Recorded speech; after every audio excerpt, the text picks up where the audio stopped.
Now there is this concept of inflation and deflation. So inflation is when the price, then when the prices of the goods are rising. Okay. Now there can be two reasons for any form of, let's say, inflation. Now the first type of inflation is cost push inflation, right? So let's say the cost of production of goods in an economy rises. Therefore, for me as a company to continue making the same amount of profit, I will have to increase the prices of the goods. Okay, so that would be the cost push inflation. The second and the more common form of inflation would be the demand pull inflation, right? So let's say I as a company, I'm making only 100 shoes.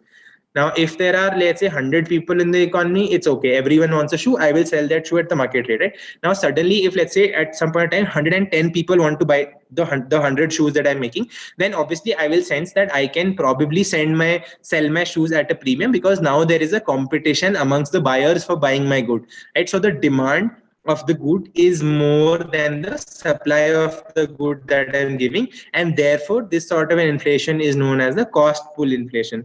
Now the opposite of inflation is deflation, right? If the price of the goods is decreasing, let's say for example in the same shoes example, let's say I as a company, I am making 100 shoes, but only 90 people in the market really want to buy these shoes. Okay. Now, so only 90 people in the economy want to buy these shoes. Okay. So then obviously the demand is lesser than the supply. And now the buyers realize that if we don't buy, then this company itself will be forced to give discounts of some sort. And therefore the cost of goods would be decreasing. Okay. Okay, so bottleneck inflation effectively means when the demand remains the same, but the supply is very, very restricted, right? So let's say tomorrow government of India makes a policy and says that, let's say there's a company which is making shoes, okay? And the government of India comes tomorrow and says that, oh, this company has to give 90 shoes to me because I need to give these shoes to the soldiers at the China border, right?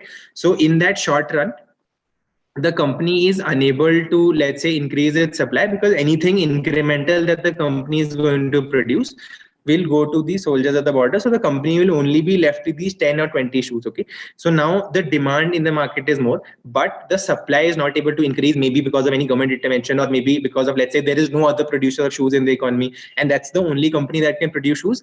And the company can only produce X number of shoes in the market, irrespective of the demand. So when there is a bottleneck in terms of supply and the demand continues to remain the same, that sort of an inflation is known as the bottleneck inflation. I hope it's clear to you, Praveen. Okay.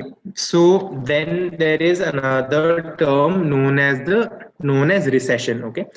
So we've have a broad idea about GDPs. GDP is the sum of all the final price of the goods and services produced in an economy, right? So you must have been reading newspapers, and recently it said that England is the first major country to go into a recession because of the coronavirus pandemic. Okay.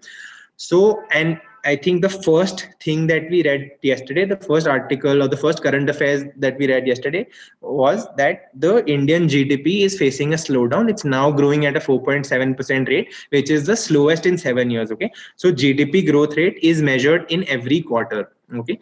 So whenever there is a rate in the decrease of GDP, which means that the GDP growth rate falls for two successive. So there is no hard and fast definition of when a recession exists, but it's a sort of an informal, sort of an understanding between all the economists in the world that whenever there is a fall in the rate of rise of GDP, okay, whenever there is a fall, let's say whenever there's a fall in the rise of the GDP, okay, then there is this issue of, one second, sorry, whenever there's a fall in GDP for 2 consecutive quarters, then you will face this issue of, let's say, recession, right? And when there is recession which goes on for a much longer period, then that is termed as a form of